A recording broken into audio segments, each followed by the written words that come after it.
మా వద్ద అన్ని రకాల స్వీట్ స్నాక్స్ దొరుకుతాయి. కావాలి అంటే మార్ట్ మైండ్స్ ఆన్లైన్ స్టోర్ ని సందర్శించండి. హాయ్ సినీఎక్స్ తెలుగుకి స్వాగతం.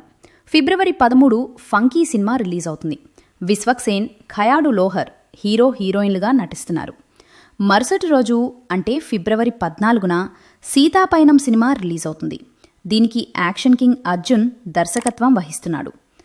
యాక్షన్ కింగ్ అర్జున్ అనగానే మనకి తెలుగులో మా పల్లెలో గోపాలుడు, మన్నెల్లో మొనగాడు లాంటి సినిమాల నుండి జెంటిల్మెన్, ఒకే ఒక్కడు లాంటి సినిమాలు గుర్తుకొస్తాయి.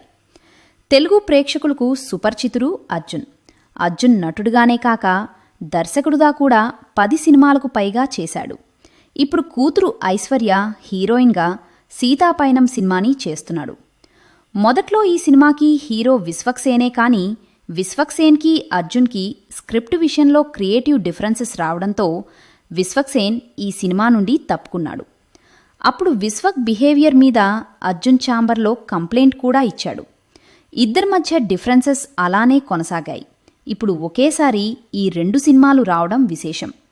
ఇది కాకతాళీయంగా జరిగిందా లేక కావాలనే ఇద్దరు పోటీకి వస్తున్నారో తెలియట్లేదు. కానీ ఈ 13, 14 తేదీల్లో మాత్రం ఇద్దరు తలపడబోతున్నారు. చూడాలి ఎవరు విజయం సాధిస్తారో.